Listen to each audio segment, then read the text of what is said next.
শিক্ষার্থীদের কমপ্লিট শাটডাউনের মধ্যেই মূল ফটকের ব্যারিকেড সরিয়ে নিজের কার্যালয়ে ঢুকেছেন ঢাকা প্রকৌশল ও প্রযুক্তি বিশ্ববিদ্যালয়ের নতুন উপাচার্য অধ্যাপক ডক্টর মোহাম্মদ ইকবাল।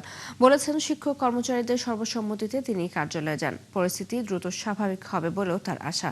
এ ব্যাপারে আন্দোলনকারীদের কোনো প্রতিক্রিয়া পাওয়া যায়নি। জাহিদুল ইসলাম অনেকের তথ্য ছবিতে প্রতিবেদন।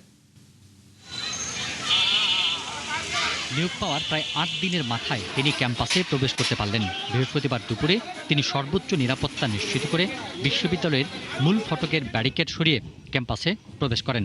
তাকে ফুল দিয়ে বরণ করেন শিক্ষক কর্মকর্তারা। কার্যালয়ে প্রবেশের পর নতুন উপাচার্য বলেন, তিনি গত ১৭ মে থেকেই দায়িত্ব পালন করছেন।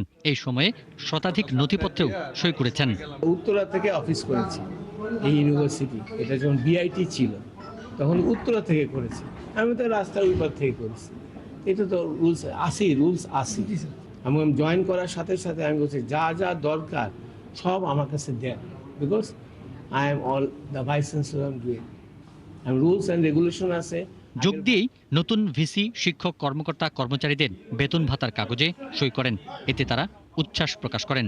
আসার সাথে সাথে আমাদের বিল এবং অনেক কাগজপত্র সই স্বাক্ষর করছে, যেগুলি এতদিন পেন্ডিং ছিল সব কমপ্লিট করছে। সই স্বাক্ষর করে কমপ্লিট করে ছেড়ে দিছে। আমাদের উপর যে ন্যস্ত দায়িত্ব আমরা সঠিকভাবে পালন করব। এই ভিসি মহোদয়দেরকে সহযোগিতা করার জন্য আমরা সর্বাত্মক সহযোগিতা করব। ধন্যবাদ। এখানে কিছু দুষ্ট চক্র ব্যক্তিগত স্বার্থে এই চক্রান্তটা করেছিল, কিন্তু সবাই সবার ভুল বুঝতে পেরেছে।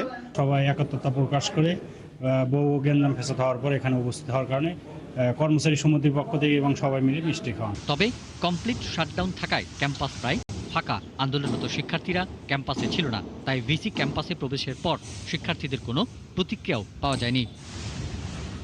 গত 14ই মে ডক্টর মোহাম্মদ ইকবালকে ভিসি নিয়োগ দিলে প্রত্যাখ্যান করে শিক্ষার্থীরা। বিশ্ববিদ্যালয়ের শিক্ষকদের মধ্য থেকেই ভিসি নিয়োগের দাবিতে আন্দোলন শুরু করে তারা। পিন্টু হাজং, ৭১।